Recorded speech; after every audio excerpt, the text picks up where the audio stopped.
up, athletes? Welcome back to week 5, Foundations of Leadership. A few weeks ago, we discussed how leading by influence is much better than leading through control. Today, we're going to go a little bit deeper into how you can influence your team. Simply put, the best leaders are servants. What that means is you put their needs, you put their success ahead of your own need to be the star, or ahead of your own need to have all the correct answers. You do what you can to set your teammates up for success and to help motivate them. That becomes your primary goal. That's what being a servant as a leader is all about. One of the things that you can do to help yourself serve your team better and serve your teammates better is to get to know them individually, to get to know how they think and what drives them. This will help you know what motivates them, why they do what they do. Once you know your teammates a little better and you understand what drives them or how they think, then you can also start to see why they do what they do on the field or on the court or even outside as they get ready.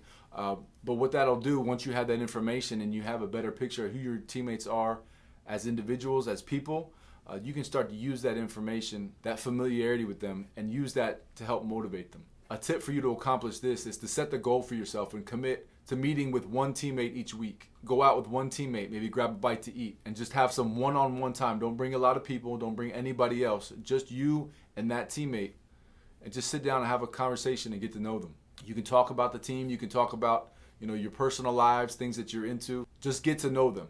This will develop a better relationship between you and the teammate. With some of them, you're going to click right away and you guys might become close friends. With some of them, you're not going to click with that well, and you can just decide together, hey, we'll just keep our relationship about this team. And that's fine, because you're not going to click with everybody.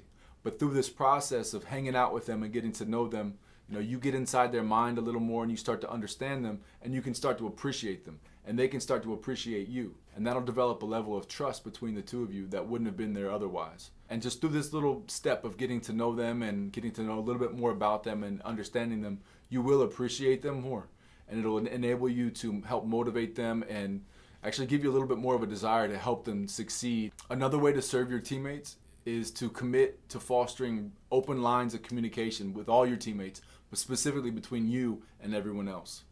It's important that they feel like they can come to you and speak their mind and speak freely without fear of being judged or jumped back at. They need to know that their opinion and their viewpoint is valuable to the team's success and specifically valuable to you. And this absolutely has to include them being able to hold you accountable for the things that you do. Your teammates need to be able to come to you when you make a bad decision and call you out about it. They need to come to you with their ideas when they might be a little bit different from yours, to know that they can just speak free and to know that you will hear them out and take what they say into consideration. This can be a difficult principle for leaders to be open to, but it's absolutely essential. We've been trained to think that leaders are the ones that give the criticism, that leaders are the one that brings the ideas, that everybody else just has to listen and take what the leader says and run with it. Hopefully by now you don't believe that's true. Committing to open communication and honest communication and then receiving it is a very humbling process. Our default is always to think that our opinion, our idea, or the way that we look at something is always correct.